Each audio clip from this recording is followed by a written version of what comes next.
On this week's episode of The Geek State, we're going to talk about the launch of Disney Plus and dive deep into Chapter 1 of The Mandalorian. That's right, no redesign needed here. We're discussing The Mandalorian. And of course, we couldn't do a Geek State this week without breaking down and reviewing The Mandalorian. All that and The Mandalorian on this episode of The Geek State.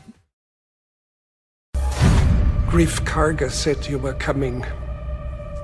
What else did he say? He said you were the best in the parsec. Stand by alert. This is it! This episode features exclusive new content from George Lucas fans. This is The Geek State.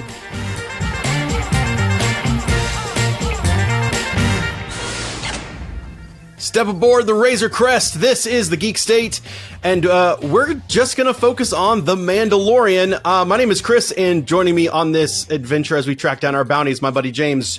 James, you ready to break down The Mandalorian?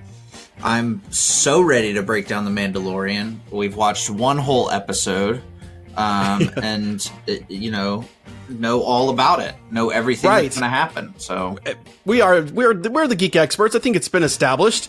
I know you're probably all tuning in because you wanted to hear our hot takes on the redesign of Sonic the Hedgehog. We'll have to, for the three people out there that genuinely care, we'll probably just not do that. But that happened this week, amongst other things. But I honestly think a lot of the typical geek news stuff kind of was on pause, knowing that Disney Plus was going to launch, and a lot of attention would be given to The Mandalorian, as it should, and as we will hear on the show. 10 million subscribers in a day. It's absolutely insane. Now, you got to realize that there's people out there that probably, that includes the people who are doing the 7-day free trial, but, yeah, still. And the pre-purchases as well. Absolutely. I mean, it is Disney, and, there's lots of people out there. I was surprised. On Twitter, there was a question that they posted, the Disney Plus official Twitter account, and it was like, what was the first thing that you streamed? And I was legit thinking the majority I would see would be The Mandalorian, and I was seeing like Frozen and High School Musical and like Brink, like the Disney movies and stuff, and it was like, oh, okay, so This isn't just a dedicated Star Wars streaming machine? Yeah, but you have to understand that those people that follow Disney aren't really the Star Wars people. Those people follow Star Wars, you know what I mean? Absolutely. The entire Instagram feed on the launch day for Disney Plus was all about High School Musical, the series, which is a ridiculous title, but with some cool stuff. So Disney Plus, there was a lot of confusion, I think, the night before about when it was going to launch. The countdown was showing like 6 o'clock in the morning Eastern. And then I went to bed because I was like, I'm going to wake up.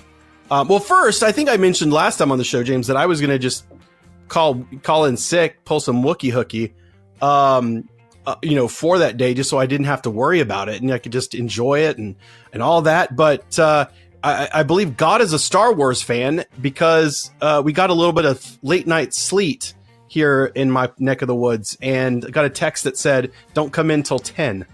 Oh, there you go. Perfect. It worked out excellent. So I did wake up early, and I had no problem getting on, and I watched The Mandalorian at about 7 in the morning, which I, in hindsight, look back, don't think that's possibly the most ideal time where I'm the most awake and the most, I guess, attentive to all the little details. But I'm glad I got it in when I did, because shortly after there was reports that people were having a lot of trouble getting on. And I know that you watched The Mandalorian, last night? Today's Wednesday. Yes, last night. I'm sorry. With no issues. Another weird one that I was hearing was people on PlayStation, if you turned on the subtitles, they just didn't work. So. Oh. Which was interesting. There are some things that I wish they could fix. And like, because, Disney's listening to this podcast, but, I did start after watching The Mandalorian. I was like, well, now I have all the Clone Wars back. It used to be on Netflix and I could access it whenever I wanted to. I mean, I do have them on Blu-ray, but you have to find the disc and which episode is on what disc and whatever. So I wanted to watch some of the Mandalorian episodes, just to kind of refresh myself on those. Clone Wars. Correct. Sorry, you said Mandalorian. Making sure. Just making sure that there was only one that I could watch. That's correct. Yeah, there's only one episode of The Mandalorian out as of recording. There is another one coming this Friday. But one thing I did notice on their like for TV series, if you go down to another season and you play an episode, and then you go back to the show page, there's not like on Netflix where it's like a continue watching feature. So I don't know where I left off, basically. Oh.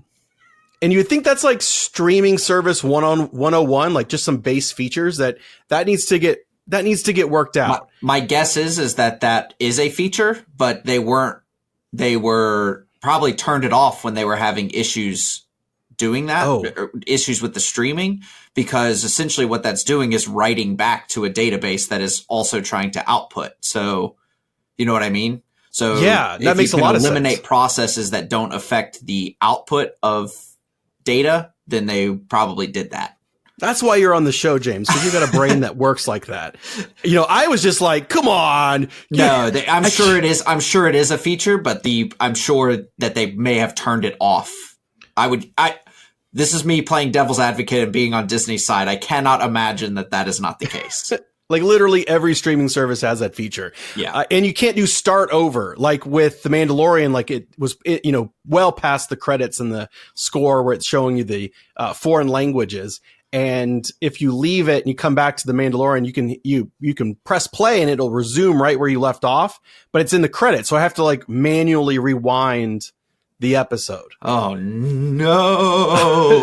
Be kind, rewind. I know. It's the worst. We're living in this like, it's like poor us, like the United Kingdom and Latin America and stuff. They're having to resort to Pirate Bay and VPNs to get their stuff. There is some cool stuff before we get into The Mandalorian. Now, just fair warning, when we do get to our main topic and discussion, we'll not hold anything back. And that's not why you would ever listen to this. You would not listen to this show without watching The Mandalorian. So we're going to talk spoilers of episode 1. We're not going to get into like internet spoilers of future episodes. We know nothing. That's the great thing, is literally know nothing. I mean, I've got some ideas. I've got some questions. I've got some things that, make me wonder about certain things, but we don't know anything. There's no leaks. There's nothing going on. But there is some cool stuff. And I don't know, James, you got a 4K? I know I've asked you this a few times. I do, but I don't know. I don't know if the Apple TV that I has outputs to 4K. I'm just not sure. Okay. I don't know whether I watched it in 4K or not, Chris. Fair enough. There is 2 versions of the Apple TV. I have the one with the 4K. So, I can vouch that it looks absolutely amazing. And I'm sure it looks just fine in HD up-resed on your 4K TV. But the original trilogy is also available in 4K, as well as The Force Awakens and Rogue One. I can't recall if the prequel trilogy is. Because it wasn't even shot in 4K. So, because it was shot, digitally. So I'd have to go back and look. But there is one thing that we do want to just briefly talk about, because it is such a brief little thing, but it made the internet kind of drew focus away from The Mandalorian for a hot second. So the original trilogy is in 4K, meaning it's a new transfer of the film. It was the 4K restoration that was done leading up to. So this is like 2011 is what I've been able to track down. So these were the last things that George Lucas worked with before selling to Disney. And so now, of course, if there's one scene that he's got to mess with, it's the scene in the cantina in A New Hope where Han and Greedo are facing off. And did he go back and did he make Han shoot first? Did he tighten it up a little bit more? No, he added a whole new line. And I texted you, James, and I was like, McClunky. Yeah, it's whatever. I mean, honestly, I probably could have watched it, and I might have thought something was off, but I wouldn't have been able to identify what it was. But let's just leave it alone. For the love of God and all that is holy. Do you think I had a choice? Over my dead body. Yes, I bet you have. Now, at this point, I'm kind of like, you know what? Every time they release a Blu-ray or whatever format comes next, you know, when they do an 8K release of this thing, I say they just keep messing with it. Just because now, to me, it's a running joke. I have that A New Hope on VHS and then the special edition VHS and DVD and Blu-ray. So if I want to watch a different version, it's no big deal. I just think it's kind of funny. I saw someone online already there selling a T-shirt on TeePublic. I'm sure there's many of them. I'm sure if you visit a local Etsy shop near you, you can find many a McClunky T-shirts. Apparently it's a Huttese line that Sebulba also says in the Phantom Menace. So it's, you know, I also did see a tweet that was like, oh, George, yeah, we're not going to use any of your story ideas for episode 7. Come over here and sign the paperwork for this deal. And he's like, hold on one second. Let me mess with one more thing. Well, we're going to dive right into the Mandalorian discussion. So strap yourself in and let's take a ride into hyperspace. Have them lower theirs first. We have you 4-1. I like those odds. So after years of the promise of a live action Star Wars television show dating back to like 2006, 2007. We heard the rumors. We talked about it on the last episode. So if you haven't listened, you can listen to us talk about all the Star Wars projects that never made it to air. But this one did. It premiered Tuesday, November 12th, written by Jon Favreau. In fact, almost the whole season is written by Jon Favreau himself. This one is directed by Dave Filoni, who also serves as the executive producer. And of course, Dave Filoni is the guy behind Star Wars, The Clone Wars, Star Wars Rebels. He is the executive producer on Star Wars Resistance. Because you can tell he was busy with other things during that time. But we're going to talk about Chapter 1 and Chapter 1 alone. James, you've watched it how many times up to this point? That would be 1, Chris. I am not a psychopath. And I'm a psychopath. I've seen it 3 times in total, and then a 4th time as it played in the background while I was typing out my notes for this discussion. I did mention, I believe last time on the show, how I was a little nervous going into this. You were. You know, I talked you off a ledge. You did, and I do thank you for that. And my nervousness, honestly, again, I woke up super early and I watched this at 7 a.m. without coffee or anything, rolled out of bed, signed into my account, no problem, all that. I was still nervous going into this, and I was nervous up until a certain point, and we'll talk about that later. But this thing opens up. We've got our titular character, the Mandalorian, goes into a cantina. This is literally a Star Wars Western. Yes. Like, this is a showdown at OK Corral, him pushing through the doors, except this door Iris is open. And our guy is after his first bounty, gets into a little scuff with somebody who says that he spilled his drink. There's a little bit of a fight. And did you? I didn't pick up on this again because it was 7 o'clock. But his mark is an alien in prosthetics, which was nice. I kind of dug the retroness that they didn't do some sort of like weird CG character. I guess probably on budget they can't do that. Right. But our blue guy is none other than SNL alum Horatio Sands. And, co-star of Boat Trip featuring Cuba Gooding Jr. Well, of course you can't, if we're going to name what he's actually famous for, let's be real. Yeah, no, to me it's his skit Karen on SNL. If you don't know that one, just go ahead and YouTube Karen. To me is when he pretended to be Cuba Gooding Jr.'s gay lover on a cruise ship to get women in the titular comedy Boat Trip. It was just a surprise, and I think we're seeing a trend because we already know Bill Burr is coming up. He is very excited for old Billy. I feel like Jon Favreau's got a Rolodex of comedian friends that he's just like, that are, all of his Star Wars friends just waiting, to be a part of this thing. And I think Horatio did a really good job, because he's kind of a scumbag, and you kind of also feel bad for him a little bit. I got a very, oh God, now I'm losing his name now. The guy who was in Rogue One, but also Captain Marvel, played the green guy in Captain Marvel. Mendelsohn. Mendelsohn. I got a very Ben Mendelsohn, like, yes, in Captain Marvel vibe from this character. It was very similar to that. Yeah, absolutely. He's like, hey, what are they paying you? Is it true that, and it was a good source of exposition, because the Mandalorian is pretty quiet. He doesn't have a lot of lines. The bar scene's pretty badass. I mean, kicks some butt, kicks some Quarren butt, grabs him by the tentacles, slams his head against the bar. And then we finally get the TV PG version, because this is rated TV PG. So this is not even like PG-14, this is, Star Wars as there's no blood, there's no cursing and stuff like that.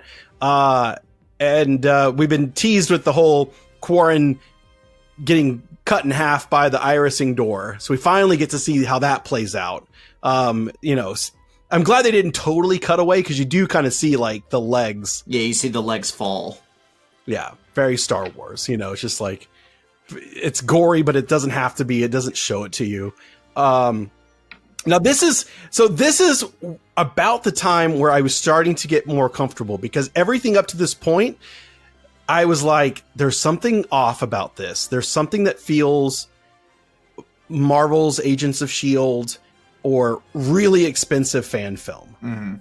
And it doesn't, I didn't lose that kind of skepticism until we get to the Razor Crest. But before we do, we run into a Kubaz, who's basically an Uber app that calls up a ride to the yard where the Razor Crest is docked.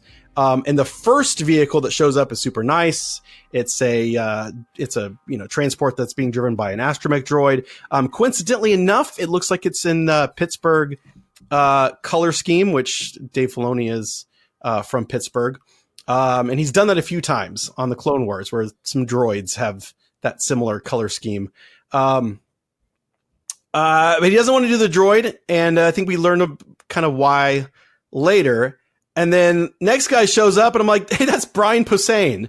Yeah, that was very strange. But I think where you were, so I was on board with the show, like as far as like the tone and like, what it was doing at the cantina scene, and then it switched to Brian Posehn, and I was like, what is this? What am I watching? And then, yeah, so at this point through the viewing, I still haven't figured out what the tone of this show is.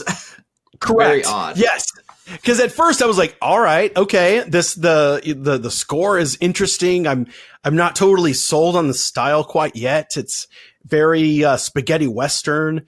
And then we get to we get the fights and all that, and then Brian Posehn shows up, and I was like, all right, this is kind of weird, kind of funny. It didn't totally take me out. And then he's got his macro binoculars. He's looking for something. They finally get to the ship, and he's like, come on, we got to go. And then he zooms off and gets eaten by some sort of like slug walrus something. And then it comes back to chase after the ship. This is where the shot of the Razor Crest in that shot in 4K, and I'm sure it looks great at HD as well. Fantastic. Like this sequence with the attack and them trying to get off the planet looks like Rogue One. Right. It looks like a saga film. But I gotta say, I did have that same kind of like, ooh, this is like an expensive fan film vibe when I watched Rogue One for the first time. And I don't know why. And I think, part of it might be because a lot of these characters are in masks, or it doesn't feature some of the stuff that we're normally, used to seeing, like Jedi and no lightsabers, that type of thing. Yeah, and that's typical of, classy fan film, which is not a bad thing. It's just kind of just how I felt. There's some cool stuff inside the Razor Crest. Now that we're we've taken off. That was to me kind of we're kind of burning through some fan service, and we'll talk about some of those things that we noticed in the Easter eggs. But Horatio Sands' character is walking around saying he's got to use the restroom. We get the first ever in canon actual visual of a space toilet, which kind of looks like a toilet. looks like a toilet. And then we've got the carbon freezing chambers. So we're able to see kind of how that works. In this world of bounty hunter on the road, the last time we saw a carbon freezing chamber was on Bespin, and it was a giant, massive facility. And he's got like the pocket freeze. Yeah, he's got for carbon freezing on the go. You need to. Yeah. Very nice. When you got a mark that you got to take in, carbon freeze on the go. It's the quick and easy way of doing it, which kind of answers that question. I think a lot of people, when we saw that trailer, I saw all kinds of wacko theories of like, who's frozen? Who's this guy frozen? What is Horatio Sands? Of Boat Trip. Of course, a Boat Trip, not Saturday Night Live. So some really cool shots when he gets to the planet. We've seen the nice thing, James, is it feels like, at least for the most part, everything we've seen in trailers, with the exception of stuff from Cara Dune and Esposito's character and some of that stuff, a lot of that trailer footage came from this episode. Right. Yeah. I know a lot of it came from the first, 20 minutes of the episode, not even the second half. I guess it's exciting stuff, to me. But yeah, yes, that is a good thing. But I think Star Wars has kind of been playing with that more and more, except Rogue One, obviously, because they had to show like the battle, which was the end. But right. I feel like they've kind of been playing more and more with that. Really, all movies of the like Marvel, Disney, helm have all kind of been playing with that. Show stuff from the first third and maybe some sizzle of the last, but nothing, no dialogue, nothing of context really for the, from the later. Which is great for you. Yes, much better for me. Yeah, you don't have that running list in your head, Exactly. So, which was cool. So this is where we get to meet with Carl Weathers, who's Grief Karga. He's the head of the Bounty Hunters Guild. We learned that Imperial credits are still out there. They still spend, but he doesn't want them. He's going to instead take half the amount in calamari. I forget the denomination, but it's the money from Moncal, which is what I assume. He wasn't just taking like a bucket full of squid, I get, this is where I think we're getting kind of like some really good exposition in a way that doesn't feel like over exposition, where it's like, here's how the Bounty Hunter Guild works. Am I right? Like, this is kind of, yeah, I mean, little bit. I still felt a little bit disconnected. I didn't really know I knew what was going on. Obviously, he was coming to turn in a bounty and, obviously wanted to get another one, but they were all like kind of lower end bounties and he could only get one at a time because bounties were running low. It didn't explain why bounties were running low. I assumed because the Empire's gone. Oh, yeah. Maybe it's like that's why bounties were running low, but it didn't really kind of say that's where most of their bounties came from. But I don't know. It definitely did everything it needed to do, I would say, for sure. Yeah. I liked some of that world building and stuff, and the fact that some of these jobs aren't even paying enough for his gas, which is interesting because of something that happens later. So he ends up taking a job, and he goes to meet this guy. Now we have this part where he's kind of like walking through, the marketplace, and there's a lot of background characters and stuff that are familiar, that we see some aliens and stuff that we're haven't seen in a long time. A lot of the JJ and even Rian Johnson's films feature aliens we've never seen. It was really nice to see, some familiar original trilogy and prequel trilogy aliens. And then of course we've got the gatekeeper, droid thing. I don't know the official name that Jabba has. And I wish they would come up with some new dialogue for that droid, because they just continuously, every time we've seen that droid, he has the same set of Huttese that was in Return of the Jedi. Oh, the eyeball droid? Yeah. Yeah. I agree. I didn't recognize that it was the same, but well, I did. I'm sure they probably just lifted the same noise exactly, probably, right? I think so. And I assume that maybe because, if I'm thinking in world, I'm thinking maybe he's asking like, what do you want? And then, he holds up the chit and it's like, okay, come in. Or it's like Alexa and you've asked it to play a song and it says the same thing right back to you every time. It's programmed to say things. That it's maybe not as sentient of a droid as other droids. You're so rational, James. So this is where we get Werner Herzog, and he's got some remnant stormtroopers, with him, and basically he's like, "Hey, I got a job. This is a job that's off the books, and this is a part of a bigger question that I want to ask." At the end, once we get with IG 11, but we get a job. It's off the books. There's only partial of the chain code, which I assume because he says there's only the last 4 digits, right? That part is just the age.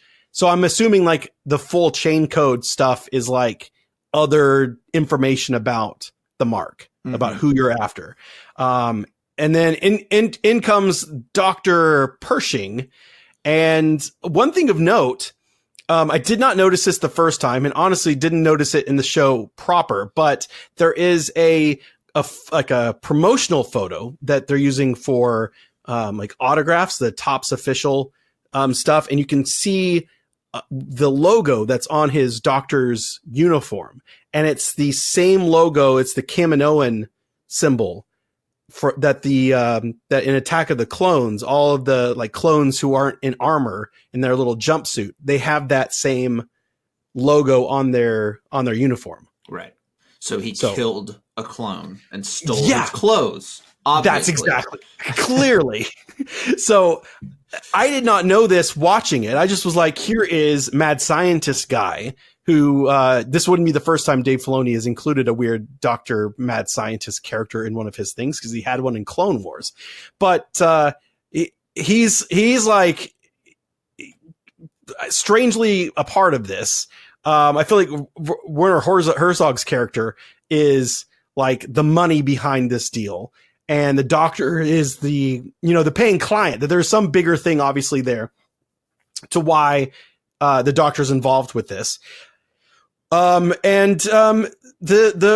job is going to pay in Beskar, which is Mandalorian iron, and it's basically been stolen from the Mandalorian people during the Great Purge. We don't know if that means like the Purge, like the Jedi Purge, but I assume it's something to do more with the Mandalorian.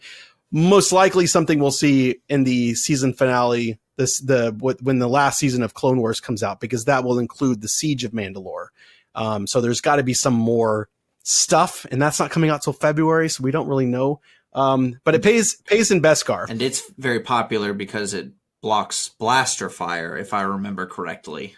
Correct, at least in Legends, and it looks like we're going to see that in action on the show. And I do believe it also is really good at absorbing lightsabers as well. Like I don't think it stops it completely, but I think it's like super resilient. But I think that's also not canon. That's something from Legends. But so he takes the job. We get some more walking through the Mandalorian, walking through the streets. We see Jawas, we see Twi'leks, we see the Kowakian monkey lizard being roasted over a fire. And then this honestly, okay, so at this point, I'm like, okay, all right, okay, this is going where I'm thinking it's going to go. This is pretty straightforward. He's got a bounty. He's going to go get it. And maybe this is like going to be the whole focus of the first season, is him trying to track down this ultimate bounty, basically. Mm-hmm. And then we go into like the Mando neighborhood, like it's like Chinatown, in this city.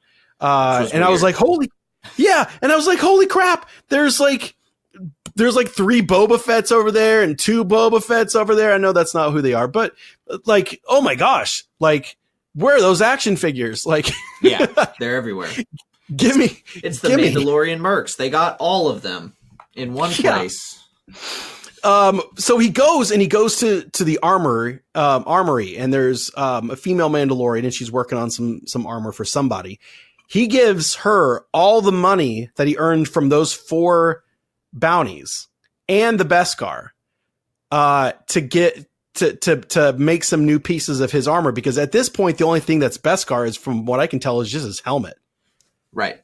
The rest of it's scavenged. He's got some like shore trooper bits and pieces on him from like Rogue One. It's a mixed bag. It also looks to me like it looks small on him, like especially his like chest piece looks small on him. And I don't know if that's on purpose or if that's, I don't know. But yeah, I think that might have something to do with it as well, as he's had it for a very long time. I think this scene is crucial to the core of what this series is going to be about for him as a character, because I think that what we find out is that while the armory makes him a pauldron, and then says the rest of it will go to help fund the foundlings. And he says he was a foundling too. And we get some flashbacks of what I assume is the Clone Wars. And I think we're going to see a lot more of that, because we only saw little flashes of it. And so I have some questions, and I'm wondering if this is to say that he is like this war orphan that is not truly a Mandalorian, and that somebody adopted him basically. And that him going and doing all these jobs and giving everything he makes on these jobs to build his armor is like, in a way, proving his identity. I think that is a fine theory, Chris. It stands up, I think. It does. I'm not saying I'm being serious. It's about, proving about, it's in a way about like him discovering his identity within this group. But of course he's going to find out that it was always, he was always a Mandalorian, that he was always, didn't matter where he was from. Right. He was always that, and that's a common thing. You look at Luke's essentially kind of a war orphan. Rey is in that same boat. Ezra Bridger in Rebels. There's a lot of similarities across, just that common, heroes myth. And I think that's a really interesting, this is where I was like, okay, this is cool. We're going to get some interesting lore. She asks, has your sigil been revealed yet? And he says, not yet. And she says, it will be soon. And so that got my brain spinning, because I've been wanting Katie Sackhoff as Bo-Katan, who the last we saw is the leader of the Mandalorians. I'm like, oh, please, please, please. In the flashbacks, when we go to the Clone Wars, when he is hidden away by his family, he's found by Bo-Katan in the Clone Wars, because Katie Sackhoff can take off that helmet, and she's the right age. Does make sense. Like it's perfect. Happen. Again, it's me speculating. But that was a really interesting scene. And I think we'll definitely get more of that later on. So then we head off to a planet that's a desert planet, but guess what? It's not Tatooine. It's something else. I don't remember what it is, but it's something else. Because heaven forbid planets have more than one ecosystem. Right. In this world. And there can't be more than one planet that's a desert, I mean, considering probably most planets out there are barren wastelands. Just these happen to have an atmosphere. So, but we land, we're good. They pull a little bit of a Luke in the Sand People kind of moment, right? Because he's looking through the macro binoculars and he sees the blurgs really far away, and then all of a sudden there's like one right there, Right. That's true. Very little reminiscent, a little callback to the old days, 1977.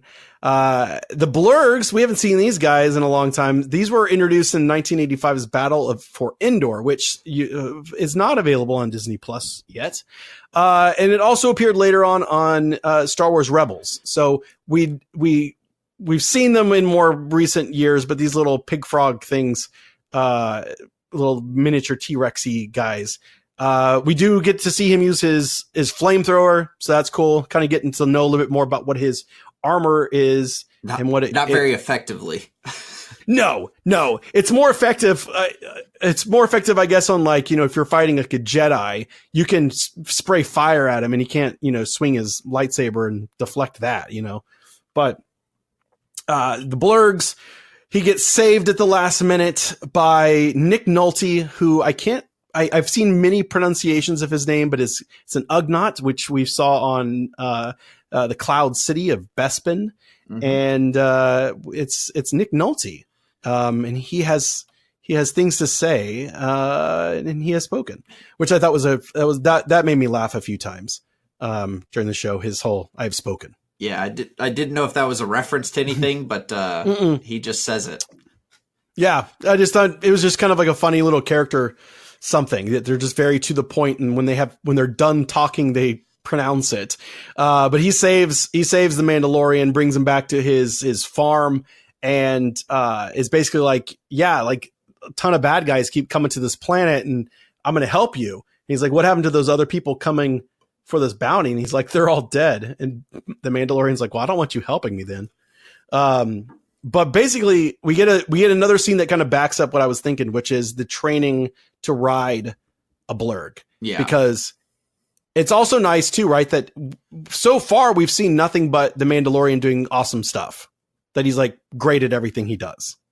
More or less, yep. And then this one, he's like, he gets on this Blurg and he keeps getting knocked off. This is, again, like, this is one of those like classic Western, scenes where you've got a wild horse that needs to be broken and the cowboy can't quite do it. Which I thought that was cool to see. But the thing that I think is important to take away, and it kind of backs up where I'm thinking that he's not truly a Mandalorian, by birth, basically is what I'm getting at, is when he fails and he's like, I'm not doing this. And Nick Nolte's character, Quiel or something, says that your ancestors tamed the wild mythosaur. This Blurg should be no problem for you. Right. And I took that as, a real Mandalorian could do this no problem. Are you not a true Mandalorian? And that kind of, I think, gets under his skin a little bit, and he kind of takes a breath, gets calm. I haven't seen anybody online throw the, is he force sensitive or something out there, because he does that kind of like calming of the beast, force thing where he kind of walks up, but it's the same way that you would, I guess, with like a wild animal. Right. Yeah, this was another point in the show where I kind of didn't understand the tone. It kind of broke away from that serious tone that it was running with for a while for the montage of him falling off, which is fine, but it did kind of break up I would have been fine without that piece. But again, it could have some story elements that play out later, right? I do think it was important for us to see the Mandalorian fail at something. Right. Maybe that wasn't they went for some comedy, which Star Wars it's comedy. It's not, this isn't going to be Game of Thrones Star Wars. It is rated TV PG, but I think my initial watch of this part of the show I kind of had that similar vibe. Like, okay, like what's going on a little bit, tone wise and stuff. But, anyways, he learns to ride, gets out there, gets to the place, is up high, finds the fortress, the compound of the bad guys who are all Niktos. And then he sees another bounty hunter already on the job, an IG bounty hunter. It's IG-11, voiced by Taika Waititi, who is going to direct chapter 8 of this series, which will be the final one. And this was, I thought, just initial thoughts, because now we've never really seen an IG unit besides in the trailer fight.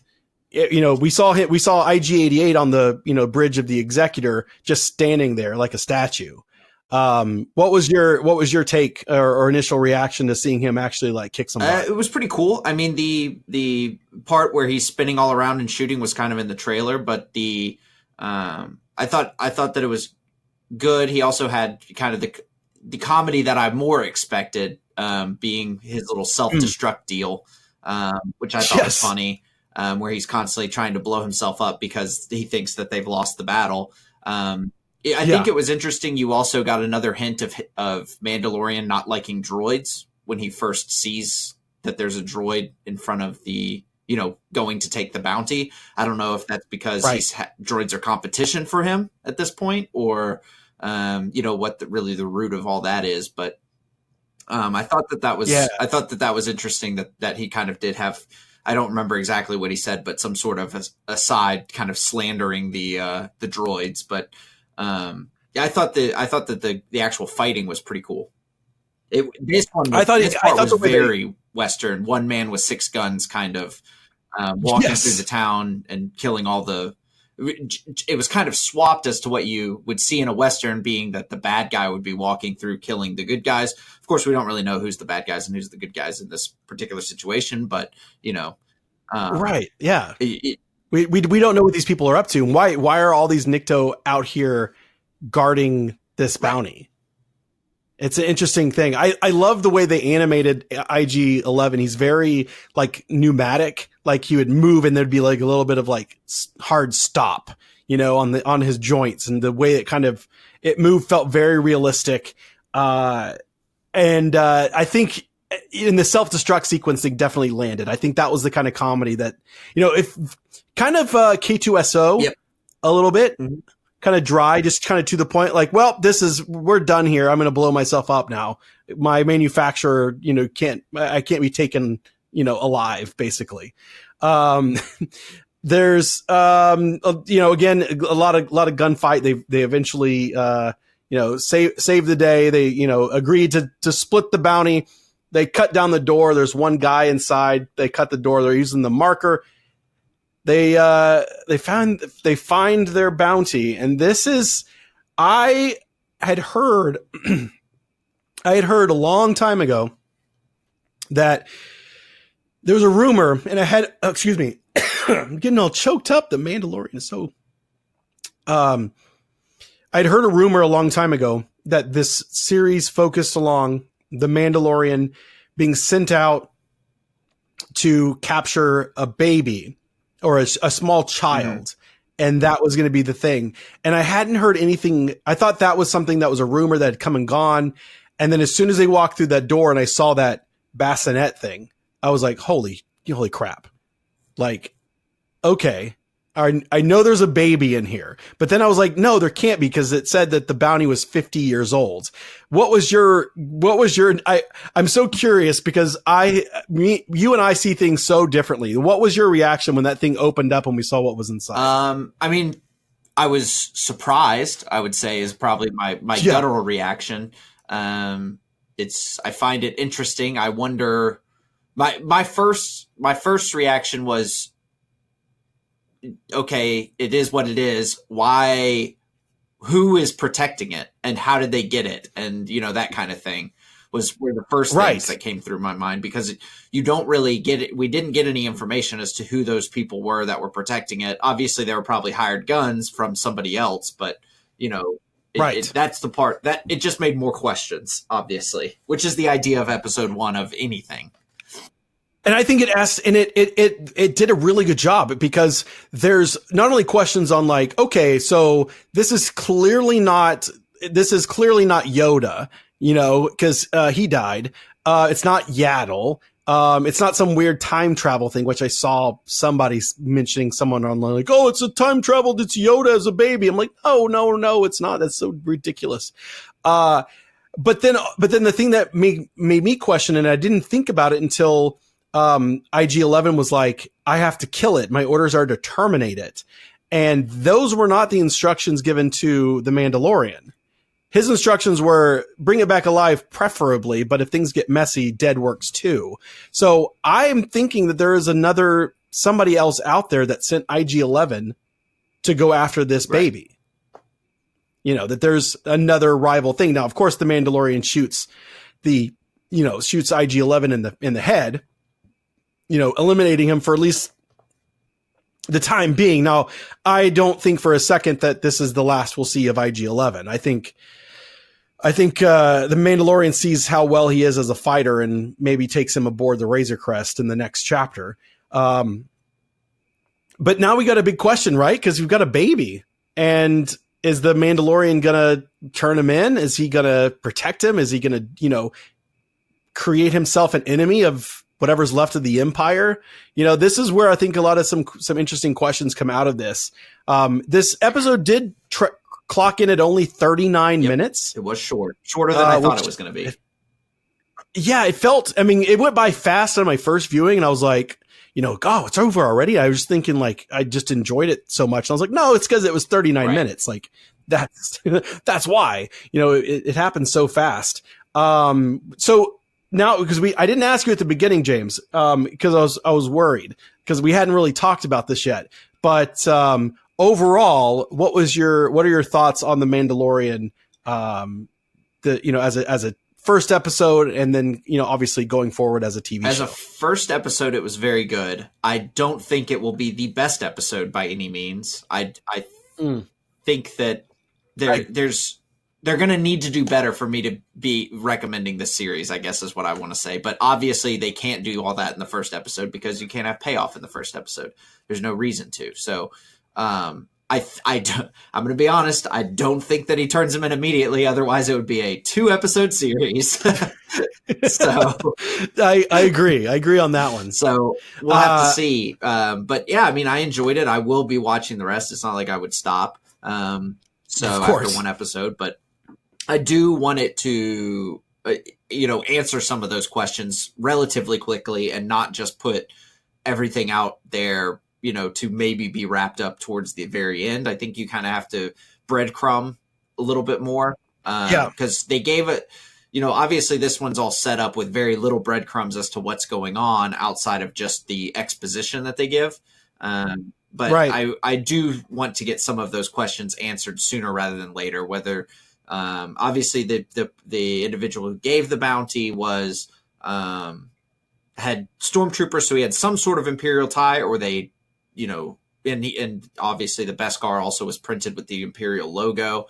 So, but I'm interested to see, like you said, obviously it appears that someone else sent IG-88, or that same guy sent IG-88 without the doctor present, because the doctor was the one that insisted on it being alive. So maybe so. I don't know. Yeah, IG-11 could be out there, with totally different marching orders sent by this, different faction of whatever's left of the Empire. Yeah. There's a lot of I do think, for me to be fully satisfied, I think. And I firmly believe that Dave Filoni and Jon Favreau will do this, but I need to know a little bit more about the state of the galaxy. Mm-hmm. We know that it's 5 years after Return of the Jedi and that the Empire has basically fallen.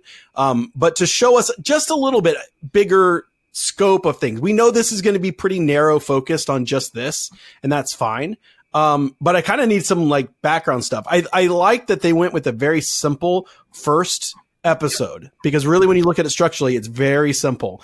They didn't spend a lot of time talking about things and going into details about things. It kept things a little vague.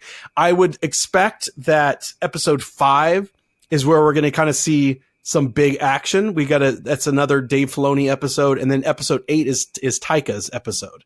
And then we've got a couple with Deborah Chow, who's the director of that will be doing the Obi-Wan series. And then we've got Bryce Dallas Howard doing an episode coming up soon as well. Some interesting little Easter eggs we kind of talked about already, but one little thing of notice, I had to kind of Google it because I was curious. He says that the amount of Beskar that he's going to earn from doing this job is going to be a Camtono of Beskar. And I was like, well, that's not a word I know. So I had to look it up and found out that Jon Favreau on Instagram posted a photo of the ice cream maker that the one that was being carried out by Wilro Hood on Bespin, that little cameo that has been kind of retconned into being called a Camtono, which is a safe. Well, there you go, and that would explain so he's basically why he's running saying with it, because it has valuables inside. Bingo. He didn't need his soft serve on the go. He needed his valuable jewels and monies, So that's what he's gonna get, a big thing. Now, I assume that somehow he's going to get a hold of all that Beskar based on some, other shots we've seen in the trailer where he's a lot more chrome. But we'll see. We'll see it. I was excited. Clearly the Geek Sake's not going to do a breakdown of every episode, But we just, it's in celebration of all this. Of course, and speaking of celebration, first canon reference of Life Day made an appearance. We got to see a bunch of cool old school aliens. So overall, pretty satisfied with it. Any final thoughts? Oh, what about the music? Did you know that you can listen to the soundtrack already on Spotify? I did not know that, but that's very exciting for people who listen to soundtracks, like myself. I do not, because they would make me fall asleep, because just music itself doesn't really. It makes me not because I'm bored of it, because it just is soothing for the most part. So it's kind of no words to inspire thoughts in my head, things like that. So I don't usually listen to just scores. Though I do appreciate scores. Yeah, they did a really great job. This is Ludwig. I can't say his last name because I'm terrible, so I won't do it. But he also did the score for Black Panther. I didn't know that. So, well, there you go. Great job. You can look it up on Spotify and all the other streaming services. That's our look at the first episode of The Mandalorian.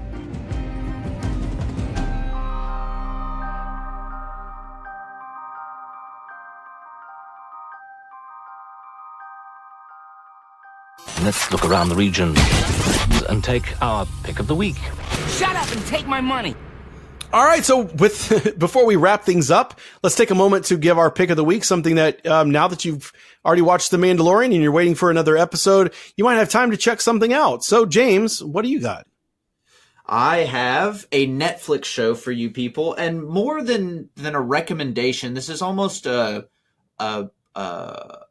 cry for help, if you will. I can't decide whether I like this show or not. I truly cannot. I know I've watched a lot of it, and I know I find it entertaining, but I don't know if I'm supposed to, because I cannot tell whether it's being satirical or whether it is like it has the. Let me just put it this way: it's a show called Daybreak, and essentially what the theme of this show is that some sort of bomb goes off and everyone above the age of about 18 dies or gets turned into like a zombie type thing that just kind of roams. They don't really attack that much, but they more like just kind of wander around. And it's kind of following these kids from a high school, and it has flashbacks to the high school days, goes back, and it's the first episode, I was like, okay, this is great. It's like satirical. Like the first run-in that the narrator and main character have is with the golf team, and they're a bunch of prep kids, and like they're kind of crazy, and they're named like Blaine, Dane, Kane, and Wayne or something. Like it's like that. But then as it got forward, it turned more into like a CW show, and I couldn't tell if it was being serious. And I'm so confused. And it has Matthew Broderick plays the principal of the school and all the flashbacks. He's hilarious. There's one really funny line in it where he's giving the kid advice, and the kid says something, inspirational, I guess. And he says, where did you hear that from? And the kid goes, Omar from, The Wire. He goes, I heard it from Omar on The Wire. And he goes, and who told you to watch The Wire? He said, well, you did, but you told me to start at season 2, which is kind of like a super deep cut reference to season 2 not being, everyone hated season 2 of The Wire.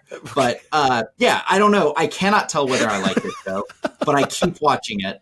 I'm an episode and a half away from finishing it. I'll probably finish it tonight. But yeah, Daybreak on Netflix is my recommendation / cry for help. Yeah, please let us know on Twitter and Facebook help James figure that out. I haven't checked that out yet. My recommendation is a Disney Plus one, and it's really simple. The Rocketeer. If you haven't seen The Rocketeer, it's available on Disney Plus. It was directed by Joe Johnston. Joe Johnston was a part of the arts department on the original trilogy. Designed a lot of really cool stuff, including the work on The Mandalorian himself, Mr. Boba Fett. And he directed Captain America, the First Avenger as well. So this is a really cool adventure set in the World War II era. And it's a really fun thing. It came out in the 90s. Not a lot of people at the time saw it, but it's kind of a cult favorite and hasn't been really released besides like home video and on demand. So it's one of the first times I think if you wanted to stream it, you could. So I highly recommend it. So go check out The Rocketeer. And go enjoy The Mandalorian with a new episode coming out this Friday. Talk to us on social media. Let us know what you thought. I'm sure there's all kinds of really cool references that we did not notice.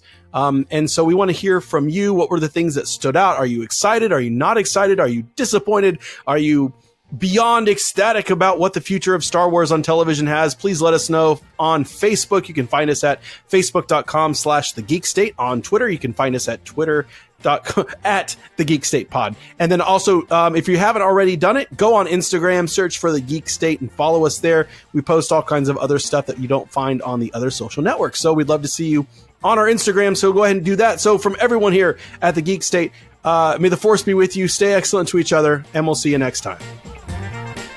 Yes, I bet you have. McClunky.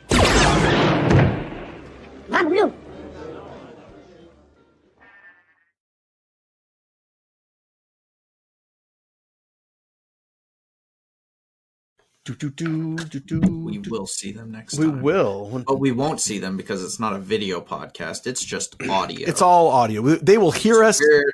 We're tricking you. They will hear us next time. Ha ha ha. Featuring The Mandalorian. Featuring guest starring Pablo Pascal, who I don't believe is actually in that costume that entire episode. Before they hired him? I think so. If you look at the credits, there are like 4 people listed as the Mandalorian as a double. Oh, well, it probably wasn't him then. I don't know. I'm sure that's stunts and all kinds of stuff, but I have a strong feeling they started production on that show before they had officially casted anybody because they knew they could. Well, there you go. So that's my guess. We'll find out later on another exciting episode of Mandalorian stuff I found on the internet on the Mandalorian. featured by Disney Plus.